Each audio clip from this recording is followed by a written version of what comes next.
Bonjour à toutes et à tous, j'espère que vous allez bien, que vous avez la forme. C'est Oumar officiel et ça me fait un grand plaisir de vous retrouver aujourd'hui dans cette nouvelle vidéo sur laquelle on va parler d'un pays qui n'est pas du tout anodin dans cette chaîne YouTube. Et le pays, donc, c'est bien le Luxembourg. Alors, je décide d'en parler aujourd'hui ou pendant cette période parce que c'est la période phare, c'est la période à laquelle l'Université de Luxembourg est ouverte par rapport aux demandes d'admission et par rapport à certaines bourses aussi que vous pouvez bénéficier pour aller étudier au Luxembourg. Donc, c'est la raison pour laquelle j'en parle aujourd'hui. Et comme d'habitude, je vais vous faire en fait un tuto sur lequel vous aurez étape par étape toutes les informations dont vous avez besoin en ce qui concerne comment faire pour la demande d'admission, le lien vers le portail d'admission, quels sont les critères qui sont demandés pour être admissible au niveau de l'Université de Luxembourg. Est-ce que vous avez besoin de faire une équivalence, oui ou non? Quels sont les montants fixés pour les inscriptions et aussi pour les frais de dossier? Toutes ces questions auront des réponses dans cette vidéo. Donc, je vous suggère, je vous invite à rester jusqu'à la fin, car c'est à la fin que je vais vous partager le bonus. Le bonus, c'est comment vous pouvez faire pour bénéficier des multitudes de bourses qui sont bel et bien donc présents dans cette université. Donc, vous avez la possibilité d'en bénéficier. Donc, restez jusqu'à la fin, c'est très important. Et surtout, n'oubliez pas la chanson. Aimez la vidéo, partagez la vidéo et aussi abonnez-vous si ce n'est pas encore le cas. Vous êtes nombreux à regarder cette chaîne, mais malheureusement, vous ne vous abonnez pas. Je fais tout mon possible pour que vous soyez dans de très bonnes conditions, mais je vois qu'il y a certains qui ne veulent pas s'abonner. Alors, n'hésitez pas à vous abonner. Ça nous encourage à pouvoir alimenter le compte et à pouvoir donc faire notre travail de la meilleure des façons. Là, je vous laisse avec le générique et après cela, on se retrouve dans le vif du sujet.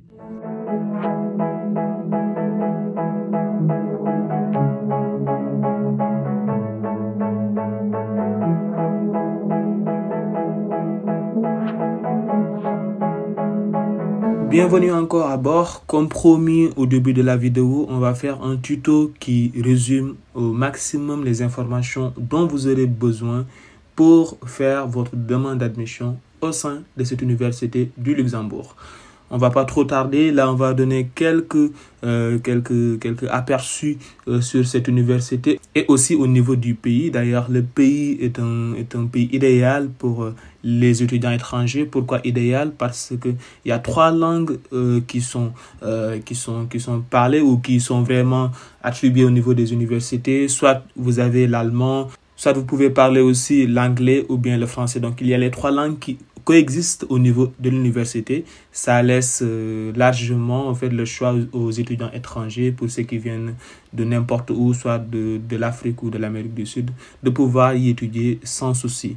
Parmi la population qui vit au niveau de Luxembourg, 50% sont des étrangers. Donc c'est un pays qui accueille pas mal de personnes chaque année. C'est comme le cas du Canada ou des États-Unis jadis, parce que là, c'est plus le cas. Alors, les opportunités de bourse et d'aide financière aussi sont larges au niveau de ces pays-là. Et le marché de travail est attractif. Oui, parce que le Luxembourg est un des pays les plus riches du monde, avec un PIB par habitant très, très élevé. Il possède aussi un marché de travail dynamique, notamment dans la finance, l'informatique, le droit et la recherche scientifique. Donc, pour ceux qui vont faire les études là-bas, une fois qu'ils terminent, ils ont la possibilité de s'insérer dans le milieu professionnel. C'est bel et bien possible. Et là, on passe directement au niveau de ce qui nous concerne, c'est-à-dire comment faire pour postuler dans cette université de Luxembourg. Au moment où on fait cette vidéo, on est dans la phase d'admission, dans la phase de demande d'admission pour 2025-2026. C'est-à-dire que là, dans cette période-là, vous avez la possibilité de faire votre demande d'admission au niveau de l'université pour la rentrée d'hiver 2025-2026, possiblement. Donc, pour l'été 2025-2026, ce n'est pas encore ouvert. Les demandes d'admission au programme d'études de l'Université de Luxembourg pour l'année académique 2025-2026 débuteront le 1er février 2025. Du moment où le Luxembourg fait partie de vos projets d'études, je t'invite à te mettre dès à présent, parce que là, vous allez voir que la procédure n'est pas assez longue. Ça ira jusqu'au mois de juin pour la procédure d'admission, mais pour les bourses, ça va se limiter au mois de mars. En ce qui concerne la bourse, je vais vous en parler à la fin de la vidéo. De ce fait, on va passer rapidement au niveau des étapes. La première étape est de choisir un programme d'études. Choisir un programme d'études ou choisir des programmes d'études. Au niveau de l'Université de Luxembourg, vous avez 3 programmes d'études maximum à faire au niveau de cette université. Maximum 3. Vous pouvez faire un choix de 3, c'est le maximum, 4, c'est pas possible, d'accord? Donc pour commencer, vous devez choisir le programme d'études auquel vous souhaitez postuler. Et pour voir ces programmes de bachelor et de master, rien de plus facile. Vous avez ici l'onglet programme de bachelor et de master. Il faut juste cliquer là-dessus. Et à la suite, ça nous ramène sur une autre page sur laquelle on va voir toutes les formations qui sont disponibles, liées au cycle bien sûr. Donc vous avez les bachelors, il y a les bachelors liés à la faculté des sciences, des technologies et des médecines, les bachelors à la faculté de droit, d'économie et de finances, bachelors à la faculté des sciences humaines, des sciences de l'éducation, des sciences sociales. Ça, c'est juste pour les bachelors. Les masters aussi, c'est pareil, faculté des sciences, des technologies et de médecine. On a aussi faculté de droit, d'économie et de finances. Et le dernier domaine, c'est les sciences humaines, des sciences de l'éducation et des sciences sociales. Vous voyez que là déjà, pour quelqu'un qui va étudier au Luxembourg avec le bachelor, il a la possibilité de continuer ses études en master, toujours dans l'université de Luxembourg, parce que vous voyez qu'il y a les mêmes domaines qui sont respectés, que ce soit au niveau des bachelors ou que ce soit au niveau des masters. À part ça, il y a d'autres formations ou d'autres domaines aussi. Donc, le diplôme d'études spécialisées en médecine qu'on appelle le DES, diplôme d'études spécialisées. Vous avez aussi, bien sûr, pour ceux qui ont eu des arrêts d'études de plus de 2 ans, ils peuvent faire des formations continues au niveau de Luxembourg. Et là, pour avoir une information sur une formation, par exemple, là, je peux aller au niveau du bachelor. C'est juste un exemple. Bachelor, programme bachelor en médecine. Je clique là-dessus sur l'onglet. Et ça me ramène sur la formation, les détails des détails pour la formation. Là, vous allez voir tout en haut, accueil, programme, infrastructure, université, carrière, témoignage, tout ce qui va, et là, l'admission en tant que telle. Donc, vous aurez toutes les informations dont vous aurez besoin. Et l'information cruciale dont vous aurez besoin sur toutes les formations, c'est vraiment le programme en un coup d'œil. Et là, vous avez vu que c'est un bachelor, c'est 3 ans, donc 6 semestres. Les langues qui sont enseignées, c'est les 3. Donc, il y a le français, il y a l'allemand et l'anglais. L'admission, donc la phase d'admission, c'est du 1er février jusqu'au 9 juillet, vous voyez. Donc, et chaque formation, il faut regarder ce délai d'admission-là. Et pour ceux qui ne sont pas en Union européenne, le délai ou, si vous voulez, la phase d'admission, c'est du 1er février 2025 au 30 avril 2025. Donc, un peu plus tôt par rapport à ceux qui sont dans l'Union européenne. Et pour les frais d'inscription, c'est 400 € par semestre. Donc là, vous le voyez bien. Donc, il y a 6 semestres à faire. Donc, 6 fois 4. Chaque semestre, vous allez payer 400 balles. Voilà. Alors, ça, c'est pour les formations. C'est juste un exemple. Je vais retourner sur la page où on était. Donc, la première phase, la première chose à faire, c'est de choisir un programme d'études. La deuxième chose à faire, vérifier vos critères d'éligibilité. Les critères d'éligibilité, c'est pas grand chose, hein. C'est juste en fait voir si vous avez une connaissance donc sur une langue. Donc on va dire que c'est vraiment voir si vous parlez le français, si vous parlez l'anglais ou si vous parlez l'allemand. Le cas le plus simple, c'est d'aller au niveau de cet onglet-là, vérifier vos critères d'éligibilité. Et là, selon ton profil, donc soit tu as fait tes études en anglais ou en français, en allemand, on s'en fiche, même si vous l'avez fait dans d'autres langues. Faites ce test-là, vérifiez vos critères d'éligibilité. Vous allez voir que pour ceux qui ont fait leurs études en français ou ceux qui ont fait leurs études en anglais ou en allemand, ils ne sont pas du tout obligés de faire le test de langue s'ils ont appris pendant tout le cycle d'études en français, en allemand ou bien en anglais. Si on prend le cas de tout à l'heure pour la formation en médecine, où la formation est transmise dans les 3 langues, donc français, anglais et allemand, il faudra vérifier avec la formation et voir s'il demande juste au fait que vous maîtrisez le français seulement, ça suffit, ou bien le français et l'anglais, ou bien français, anglais et allemand. Et du moment où vous n'avez pas en fait fait vos études en anglais ou en allemand, vous serez obligé de faire des tests de langue, soit l'anglais, soit l'allemand. Et là, vous vérifiez vos critères d'éligibilité, donc il faut tout remplir, citoyen d'un pays tiers, etc., etc. Si vous avez des problèmes, des soucis, mettez-le en commentaire et là, j'essaierai de vous guider à la suite. Justificatif de compétences linguistiques. candidature au programme de bachelor. Donc, c'est pareil que pour ceux qui vont faire aussi le master. Pour notre cas, donc c'est pour le deuxième cas ici, pour les étudiants titulaires d'un diplôme d'études secondaires obtenu en dehors du Luxembourg ou obtenu au Luxembourg il y a plus de 5 ans. Dans ce cas-là, il vous faut un certificat d'études secondaires délivré par une école où la langue d'enseignement principale était la même que là où les langues d'enseignement du programme d'études sélectionné à l'Université du Luxembourg. Tout diplôme obtenu hors Luxembourg doit avoir été obtenu moins de 2 ans avant la date de soumission de la candidature pour justifier d'un niveau de langue. Si le délai de 2 années est dépassé, le certificat de langue sera à fournir obligatoirement. Et là, pour le deuxième cas, pour ceux qui ont fait des tests de langue, donc certificat de test de langue internationalement reconnu, datant de 2 ans au moins, donc si c'est plus de 2 ans aussi, il faudra encore faire le test de langue. Et là, pour le certificat, il faut que ça prouve la maîtrise de la ou des langues d'enseignement du programme d'études sélectionné à l'Université du Luxembourg. Donc là, ils vous mettent le lien sur lequel vous pouvez voir des certificats de test de langue acceptés au niveau de l'université. Selon la langue, donc pour l'anglais, il y a le TOEFL IBT, TOEFL essentiel, IELTS, ensuite le B1, B2, C, donc ça c'est les classements, Cambridge et tout ça. Pour le français, c'est le TCF, DELF comme ceux qui ont passé par Campus France. Et pour l'allemand, vous m'excuserez, je ne vais pas citer le nom car c'est lourd. Voilà. Donc ça, c'est pour le justificatif de compétences linguistiques. Et comme je l'ai dit, c'est pareil pour ceux qui font le bachelor ou bien le master. Troisièmement, vous devez préparer les documents requis. Quels sont les documents qui sont requis pour cette procédure d'admission au niveau de Luxembourg? Nous vous recommandons de préparer tous les documents requis avant de commencer votre candidature. Les documents nécessaires dépendent du programme d'études choisi et de votre parcours. Vous trouverez ci-dessus une liste des documents les plus fréquemment demandés. Pour les étudiants issus d'un pays non membre de l'Union européenne, là, c'est pas pour rien qu'ils ont mis cette tableau-là, donc c'est important. En cas d'acceptation de votre candidature, vous devez faire une demande de casier judiciaire avant de procéder à votre démarche d'immigration. Nous vous recommandons de demander le casier judiciaire de votre pays de résidence à l'avance afin d'accélérer la procédure auprès du ministère des Affaires étrangères et nous vous suggérons de faire cette demande au plus tard début avril, même si vous n'avez pas encore reçu le résultat de votre candidature. Dans tous les cas que vous ayez reçu ou pas, faites cette demande de casier judiciaire comme il l'a bien insinué ici donc dans ce texte-là. Le document le plus fréquemment demandé, je vous laisserai faire la lecture.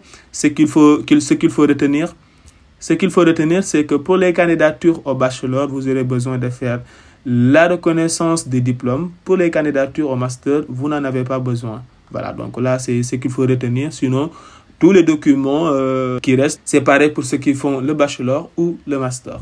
La quatrième étape, c'est créer un compte sur la plateforme de l'Université de Luxembourg. Rendez-vous sur notre plateforme et remplissez le formulaire. Vous pourrez modifier vos coordonnées ultérieurement si nécessaire. Vous avez la possibilité de le modifier à tout moment, vous avez la main de le faire. Si vous vous inscrivez pour la première fois, le système créera un compte temporaire. Vous recevrez un email vous invitant à réinitialiser votre mot de passe. Cela activera votre compte. Là, c'est le site, donc l'onglet ici, accéder à la plateforme. Une fois on clique là-dessus, ça nous mène sur une nouvelle page. Si vous avez un compte déjà, comme ils l'ont dit, vous vous connectez directement. Sinon, pour la majeure partie des cas, je pense, il faudra créer donc votre compte. Et pour ça, il faut cliquer sur ma première inscription. Vous allez sélectionner votre choix par rapport au semestre que vous allez faire. Donc pour notre cas, c'est l'hiver 2025-2026. Là, vous voyez que le bachelor c'est ouvert, master c'est ouvert, diplôme d'études c'est ouvert. Et vous cliquez selon votre cas, soit le bachelor, soit le master, pour pouvoir suivre donc cette inscription et à la suite faire votre demande au niveau des formations qui sont disponibles et sur lesquelles donc vous avez fait le choix. Alors là, c'est pas le but, on va pas faire cette étape-là complètement, donc on va retourner un peu plus en arrière et revenir sur les autres étapes qui nous restent. Donc là, après la quatrième étape, c'est le cinquième. Complétez votre dossier et payez les frais de dossier. Ce qu'il faut retenir ici, c'est que les frais de dossier, c'est à 100 € par dossier cette année. Malheureusement, ça a doublé cette année parce que l'année passée, c'était à 50 balles. Et là, pour aussi les inscriptions, comme tout à l'heure, on a vu que c'était 400 € et l'année passée, c'était 200 €. Donc, ils ont multiplié par 2, que ce soit les frais de dossier ou les frais d'inscription. Et cela s'applique sur le fait qu'ils veulent être au même pied d'égalité par rapport à leurs voisins, donc ceux qui sont dans l'Union européenne. Et alors, il faut téléverser les documents requis pour le programme d'études choisi, modifier vos coordonnées si nécessaire avant la date limite de candidature. Et tant que vous n'avez pas encore déposé votre candidature, vous pouvez modifier vos documents et votre formulaire de candidature. Donc, à tout moment, vous avez la possibilité de le diagnostiquer. Le petit i, pour les candidats retenus qui s'inscrivent à un programme d'études, les frais de dossier seront déduits de leurs frais d'inscription du premier semestre. Ces frais ne peuvent pas être remboursés une fois payés. Donc, il y a deux cas. Soit vous êtes accepté dans l'université et ces frais seront déduits dans les frais d'inscription, comme ils l'ont bien dit dans la phrase.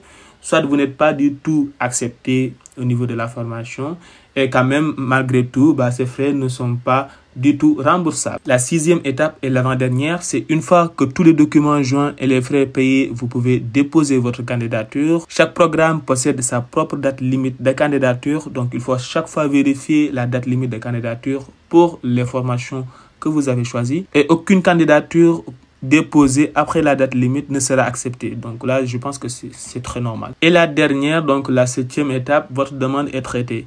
Votre candidature sera traitée dans les plus brefs délais. Vous pouvez suivre l'avancement de votre candidature sur la plateforme. Qu'advient-il de ma candidature une fois que je l'ai déposée? Et là, ils vous mettent la procédure qui sera respectée pour donner un avis sur votre candidature, soit une acceptation, soit un refus.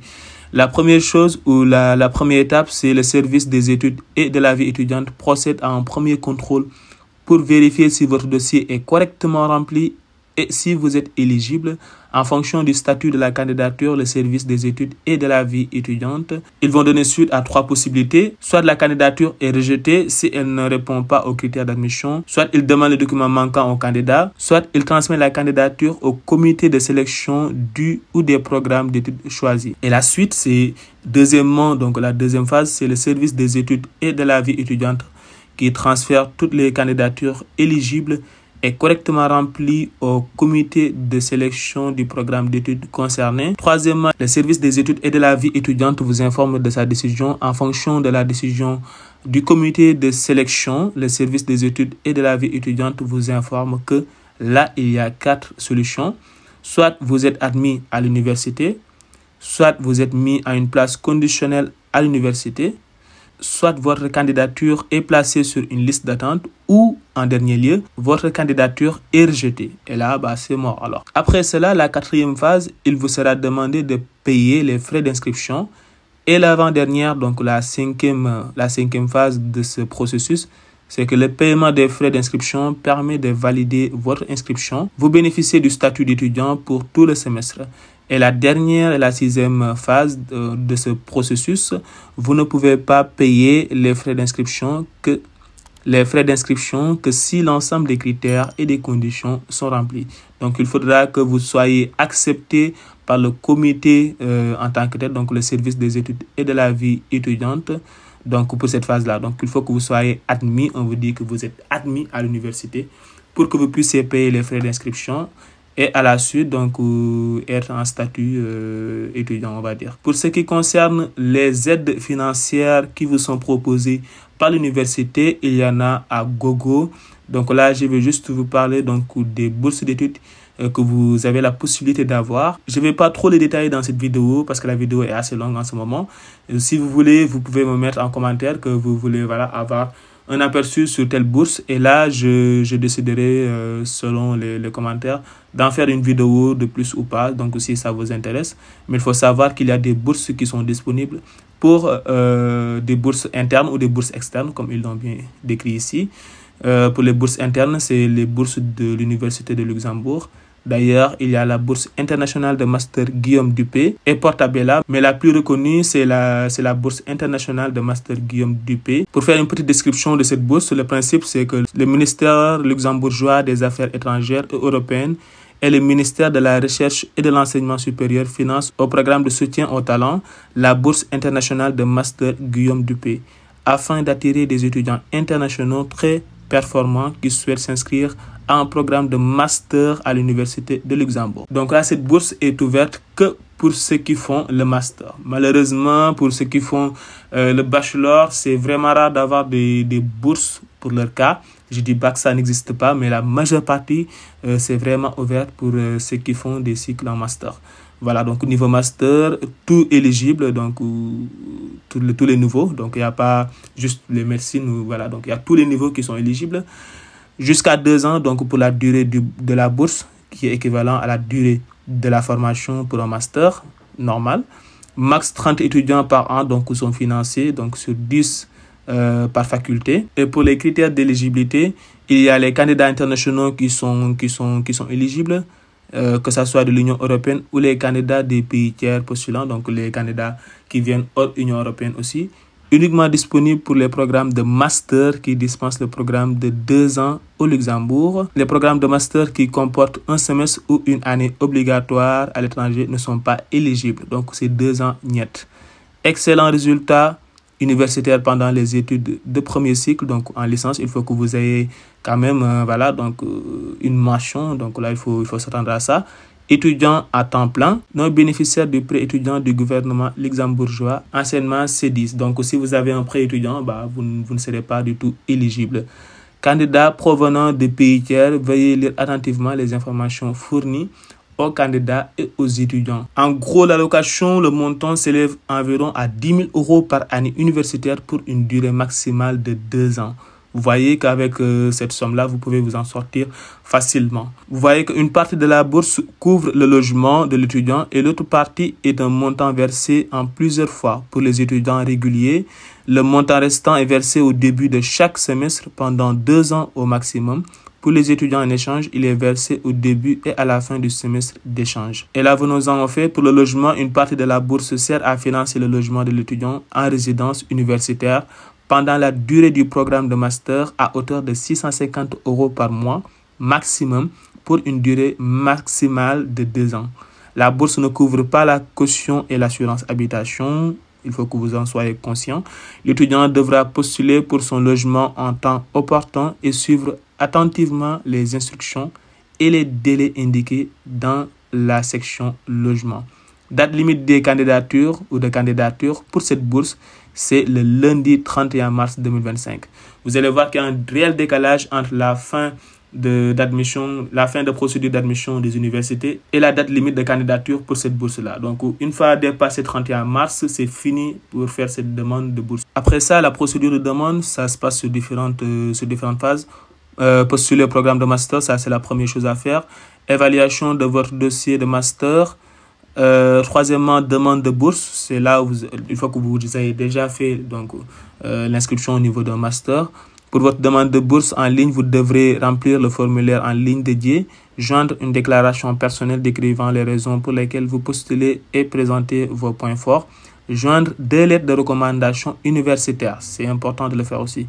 Une fois votre demande de bourse soumise, elle sera évaluée. Donc là, une fois que ça s'est passé, il y a les critères de sélection, qualité de performance universitaire et l'originalité de votre déclaration personnelle et les points forts de votre candidature. Pour le processus de sélection, les finalistes doivent être informés d'ici la mi-mai 2025 et devront confirmer l'acceptation de la bourse dans un délai de 3 jours ouvrables. Une fois qu'ils seront sélectionnés au mi-mai 2025, ils n'auront que 3 jours devant eux pour valider l'obtention de cette bourse. Et à la fin, que vous soyez bénéficiaire ou pas, quand même, vous allez recevoir une réponse définitive. À leur arrivée à l'Université de Luxembourg en septembre 2025, les boursiers signeront une convention de bourse comprenant une déclaration sur l'honneur acceptant les conditions générales de la bourse internationale du master Guillaume Dupé. Donc là, c'est cette bourse dont je trouve intéressant. Si vous voulez que je vous parle aussi des bourses externes, et ainsi de suite, veuillez me le faire savoir sous les commentaires.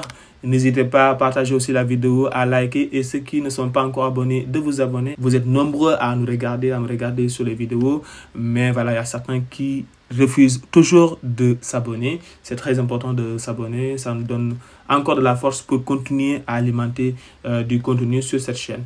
Sur ce, donc, je vous dis à très bientôt. D'ici là, prenez soin de vous, prenez soin de vos proches.